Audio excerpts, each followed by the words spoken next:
Hello, dear students. Myself, Professor Dr. Amit Dwivedi. I am professor in Department of Orthopaedics, and today my presentation is on a very commonly encountered pediatric anomaly in orthopedics, that is CTEV. CTEV is basically congenital talipes equinovarus. So, name itself indicates that it is a congenital deformity. The deformity is present since birth, right? So it is also known as club foot. Most of the cases, club foot is bilateral, that is, it is on the both the sides, and the foot, both the feet they are small, they are kidney shaped or bean shaped, and the anomaly is majority of the times it is through birth. So the full form of CTEV itself indicates about the deformity present. So C is for congenital, T is for talipes, E is for equinus or equino, and V is for varus. So congenital talipes equinovarus. So this talipes is basically derived from two words, talus and pes. They are Latin words. So the meaning of talus in Latin is ankle and pes is foot. So it is the congenital deformity of ankle and foot in which there is equino, horseshoe shaped, and varus. Varus means there is some adduction and inversion of the foot. So you can say there is adduction, there is inversion, there is equinus in the foot grossly. So it is a congenital deformity in which there is adduction, inversion, equinus, right? So now beginning with the other features.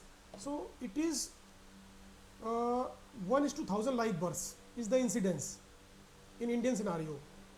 Most of the times 50% cases it is bilateral. When unilateral, it is more common on the right side.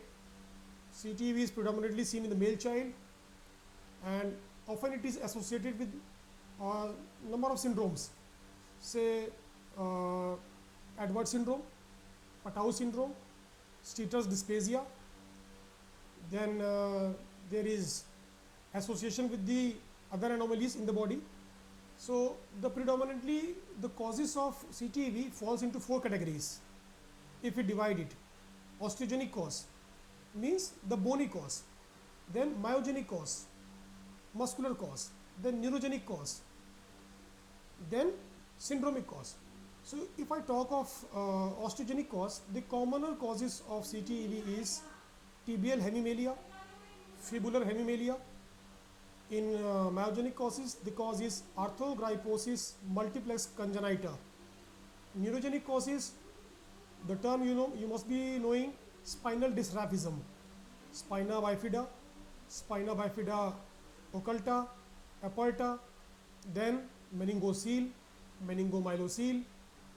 So these are the basic associated causes, and of course it can be syndromic also.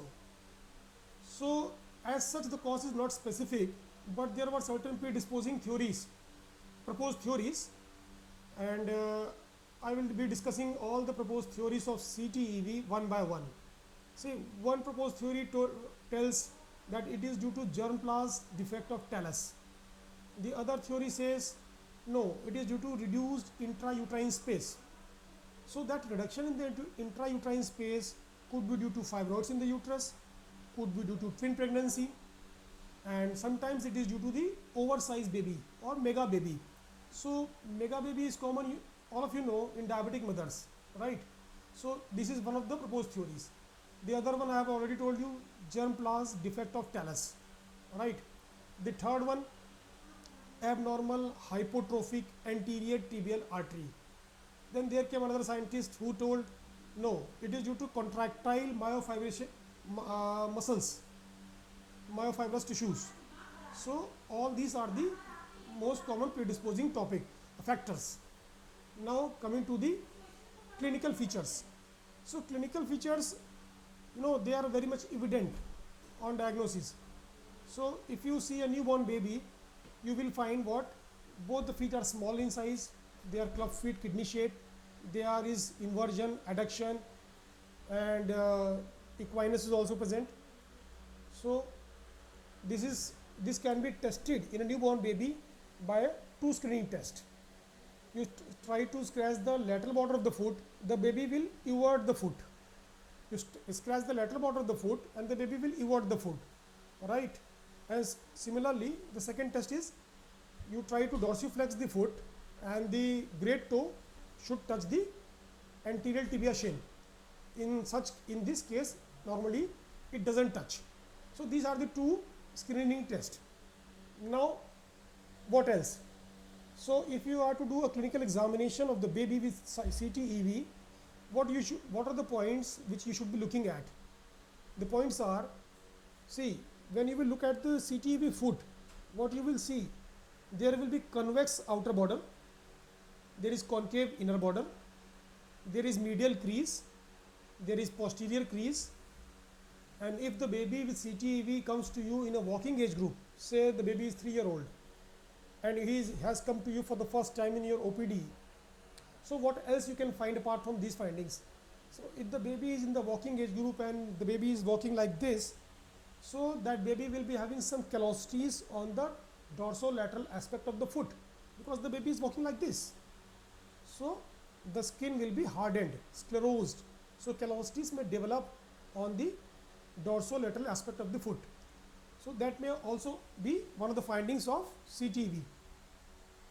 Again, what you can see, since the baby is not doing full weight bearing with CTEV, then you will see there is hypertrophy or wasting of the calf muscles.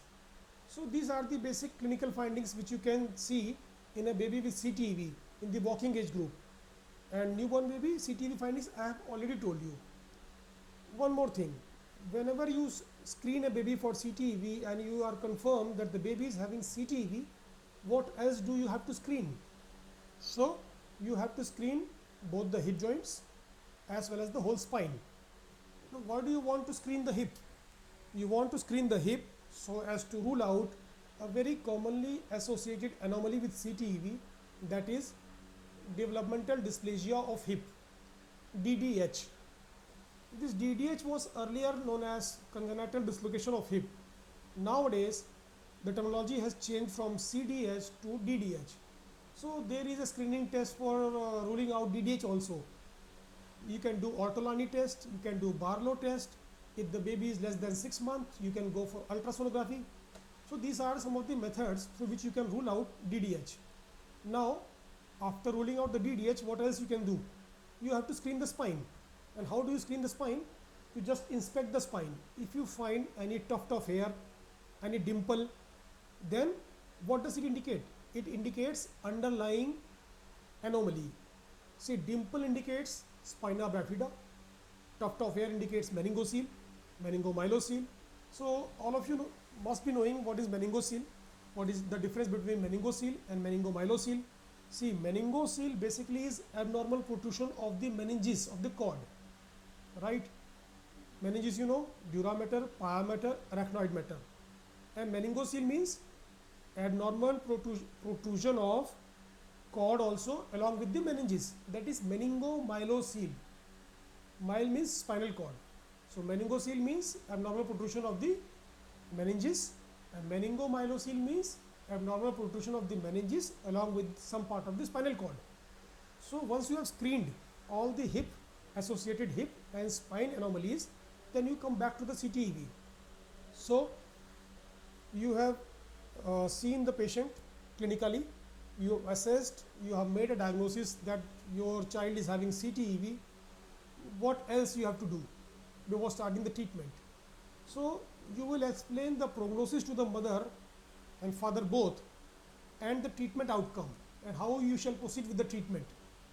Once you will be explaining to the mother and the parents the treatment outcome, the protocol which you will be following for plaster application, for further brace application, how long will it take, what are the probable complications, then they will be more comfortable in getting treatment from you. So before going for management of any anomaly or any ailment, we should confirm the diagnosis. In our case, the diagnosis is confirmed clinically, but there are certain investigative procedures also which we can go. For example, in our case, the common investigations which are being done nowadays is weight bearing X-ray. Weight bearing X-ray of both the feet, AP view and lateral view, right? So you can measure the angles. There are a number of angles to be measured. For undergraduates, I will tell only one angle to remember, that is the talocalcaneal angle. See, this talocalcaneal angle is measured in the AP view as well as in the lateral view. Lateral view dorsiflexed. So the normal talocalcaneal angle in the AP view is 30 degree to 55 degree. There is a range. And in the lateral view, it is 25 to 50 degree. As the CTEV keeps on increasing, this angle goes on decreasing. So if somebody asks you what is the normal talocalcaneal angle, you tell 30 degree to 55 degree in the AP view and 20 to 50 degree in the lateral view. But in CTEV cases, this angle keeps on decreasing as the severity increases, right? So one investigation is X-ray, AP view, lateral view, weight bearing X-ray of course, and there are a number of other angles which you need to measure, like talus first metatarsal angle, right? So there are 8 angles, 3 angles in the AP view and 5 angles in the lateral view. Okay. What other investigations you can do? Earlier in previous years, earlier days, people used to do podogram. Podogram is basically nothing. It is a footprint. So you used to apply ink to the sole of the baby, and the baby was made to stand on a paper, and the impression was taken, foot impression was taken, right? So these were the basic investigations which we do in CTEV. And now comes the treatment part. See, the treatment is basically depending on the age of the patient. What is the age of the patient? So age decides the treatment protocol, right? See, if your baby is having CTEV and it is a newborn baby, say less than 1 month, if the baby is less than 1 month, then the treatment is different. If the baby is more than 1 month and not in the walking age group, treatment is different. If the baby is in the walking age group, then the treatment is different. So we need to follow different treatment guidelines as per the age and the condition of the patient. So if the baby is less than 1 month, what can be the treatment? So if the baby is less than 1 month, the guideline says there should not be any corrective cast application, right? What we need to do is we need to explain the mother that you need to do corrective manipulation. Corrective manipulation, I mean to say that since there is adduction deformity, so you need to abduct the foot, abduct and evert. So this is the corrective manipulation which is to be explained to the mother of the baby, that this corrective manipulation should be done by the mother of the baby at every breastfeed. Okay? At every breastfeed 6 to 8 times a day. So normally mother feeds her baby 6 to 8 times a day. So she need to do this corrective manipulation at every breastfeed 6 to 8 times, right? And how to do this corrective manipulation? You need to explain it to the mother of the baby. So she should be told that her thumb should point on the talus head, and she should do gentle abduction and gentle dorsiflexion. Gentle abduction, eversion and dorsiflexion. And this movement should be done 5 to 6 times during each setting. And how long? Till the skin color changes, till the skin blanches, right? So this is the treatment protocol. Corrective manipulation at every breastfeed for 6 to 8 times a day is the treatment for CTEV in a newborn child up to the age of 1 month. And why we are doing this? Because if we apply plaster or cast and the baby is less than 1 month, the skin is very soft, friable, it may deglove, the skin may come out along with the plaster. So the recommendation is just do the corrective manipulation within the first month, and after the baby has attained 1 month, then you need to do the corrective casting techniques. The corrective casting techniques, I mean to say the techniques of applying the plaster, right? So there are 2 proposed techniques of applying the plaster. The one technique is known as Kite's method, the other technique is known as Ponseti's method. See, both are the accepted techniques for correction of CTEV, right? Earlier days we used to follow Kite's method. it was used by most of the surgeons, orthopedic surgeons all over the world, and the correction was achieved through that method also. But nowadays we are using Ponseti's technique of corrective cast application. Rather, I should say Ponseti's technique of serial corrective cast application. I will be telling you the basic difference between these two techniques and why we switched on to the Ponseti technique. See, after the start of Ponseti's cast technique, there had been a drastic reduction in the number of surgical intervention in CTV cases, because this method has the correction rate of 95%, more than 95%. It is far higher in terms of Kite's method. So in Kite's method, the correction achieved was somewhere around 80-85%, and in Ponseti's technique, the correction achieved is somewhere around 95%, more than 95%. So the indication for surgery or the need for surgery in CTV is drastically reduced. So what is the basic difference between Kite's method and the Ponseti's method? In Kite's method, the plaster was applied for 15 days, fortnightly. In Ponseti's method, the plaster is applied for 7 days, 1 week. In Kite's method, the plaster was applied and the correction was done in the sequence of cavus, adduction, inversion, equinus. So in Kite's method, the correction was done sequentially. We used to correct all the deformities one by one. That was the philosophy of Kite's. But Ponseti has a different school of thought. Ponseti thought, no, since this CTV is a three-dimensional deformity, we need to correct each component during each cast application. So this was the second difference between Ponseti and Kite's method. Ponseti used to correct each deformity during each cast application. He used to correct every deformity to some extent while applying each cast. Whereas in Kite's method, the sequential correction was performed. First adduction was done, corrected, then inversion was corrected, then equinus was corrected. This is the second difference. The third difference is the fulcrum of correction, the axis on which we are doing correction. So in Kite's method, the fulcrum of correction was calcaneocuboid joint, right? It is more on the lateral aspect of the foot, calcaneocuboid joint. In Ponseti's method, the fulcrum of correction is talus head.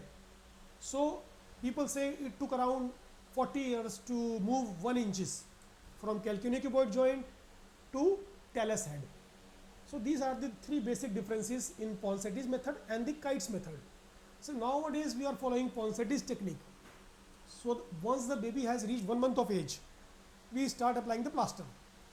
But again, during first 2 plaster in Ponseti's technique, we just try to correct the pronated foot, the foot which is pronated, and there is cavus. So suppose this is the foot, it is in pronation and there is cavus. You can see this cavus. In first 2 plaster, we just try to correct this cavus. So what we do in the foot, we just supinate the forefoot like this. We supinate the forefoot so as to bring forefoot in alignment with the hind foot.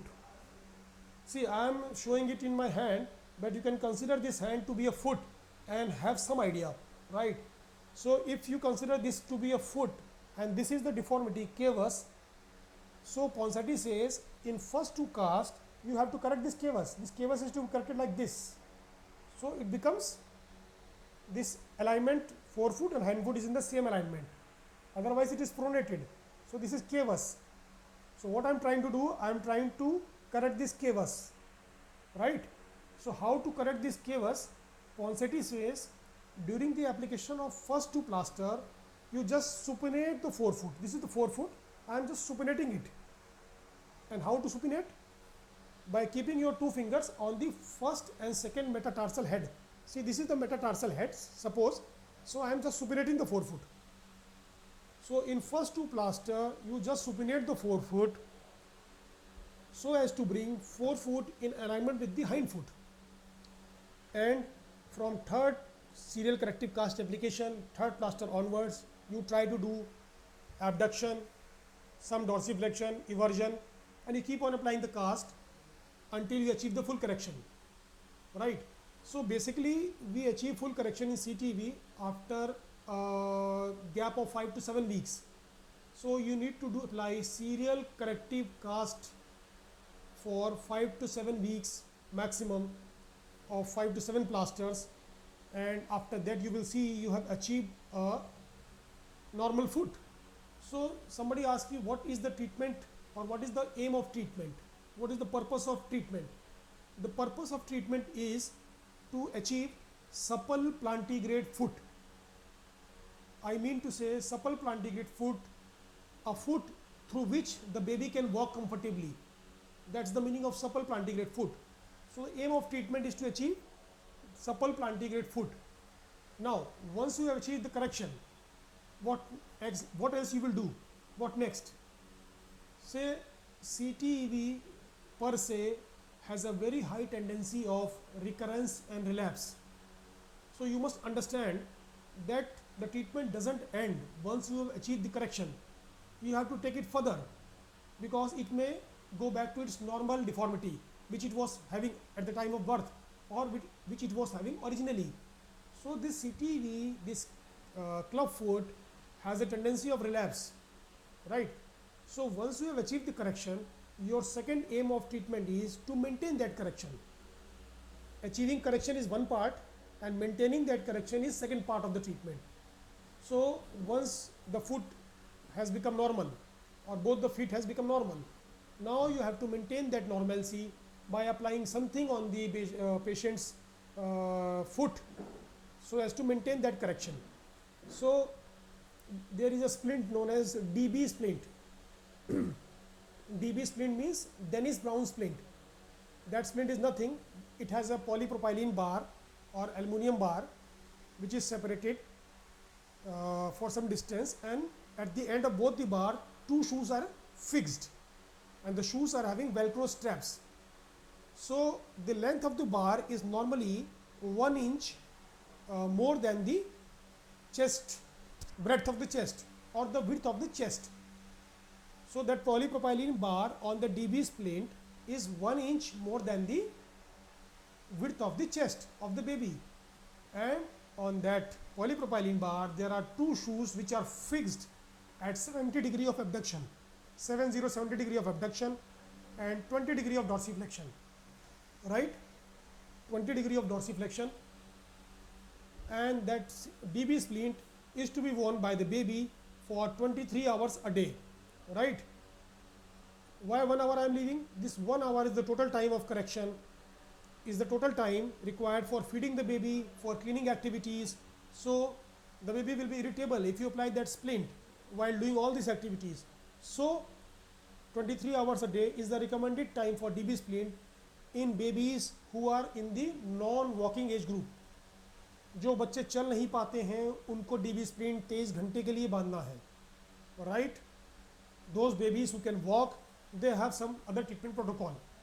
Those babies who have achieved the walking age group or who can walk, they are to be applied by CTEV shoes in the daytime so that they can walk, they can move, and in the night time again they are to be given DB splint. So how long this treatment will continue? कब तक DB splint या CTEV shoes देना है? So the recommendation is this DB splint or CTEV shoes should be worn by the baby up to the age of 4.5 years. 4.5 साल तक बच्चे को पहनाना है CTEV shoes डे टाइम में और DB splint नाइट टाइम में. So this is once the baby has achieved 4.5 years of age, so there are very few chances of recurrence of the deformities or relapse of the deformity. Still it can occur, but the chances are less. So the recommendation, the guideline is DB splint in the night time, CTEV shoes in the daytime up to the 4.5 years of age, right, for babies of walking age group. और वो बच्चे जो चल नहीं पाते हैं, जो walking age group से कम के हैं, 3 साल से कम के हैं, in those babies you need to give DB splint for 23 hours a day, right? So this is the normal treatment protocol. Say if we have not achieved the correction through Ponseti cast also, then there are surgical procedures for CTEV. I am finishing in 5 minutes. This is just the basic I am telling you for undergraduates as well as the postgraduates about CTEV.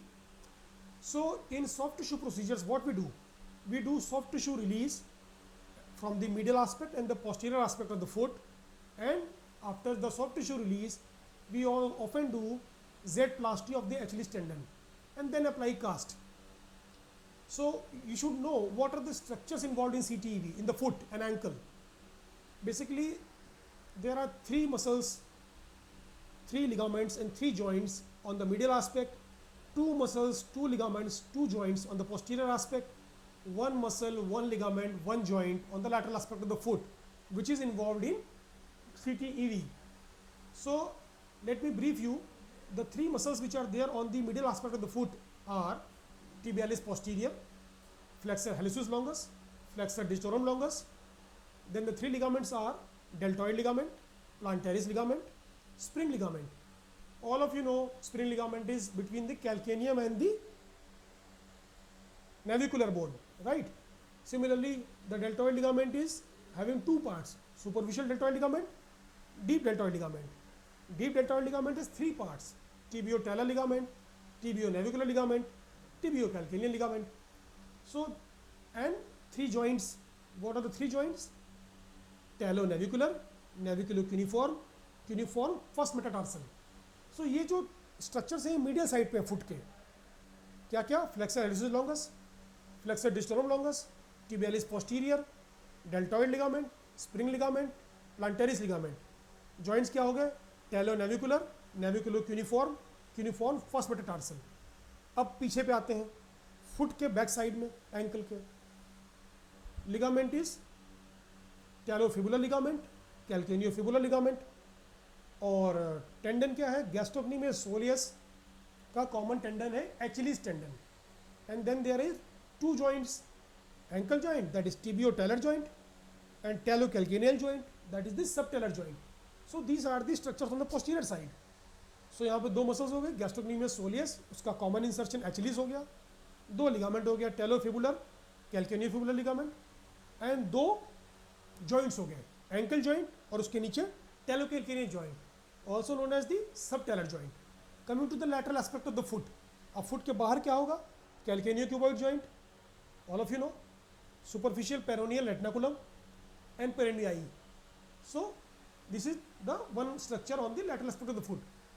So in soft tissue surgical procedures we try to release, we do PMSTR, posteromedial soft tissue release. So we release all the posterior structures, the medial structures, and we do jet plasty of the Achilles tendon. We apply the cast. So this is the first procedure which we do, soft tissue release. What else we can do? The next is bony procedures. So there are long list of bony procedures. I will be just telling you the names. The next one is Evans operation. What is Evans operation? Evans operation is nothing. Anterior end of the calcaneum is cut and the calcaneocuboid joint is fused. Right? Then there is wedge tarsectomy. We cut the bones of the foot in wedge shape and apply the corrective cast after that. There is triple arthrodesis. We fused the 3 main joints involved in CTEV, that is talonavicular, talocalcaneal and calcaneocuboid joint. Okay? Then what else? We can apply JES. JES is a sort of external fixator, that is JESS, Joshi's external stabilizing system. What else we can do? We can apply Ilizaro. So this is the very basic I have told you about this congenital anomaly CTEV, club foot, right? So hope you liked it. Thank you.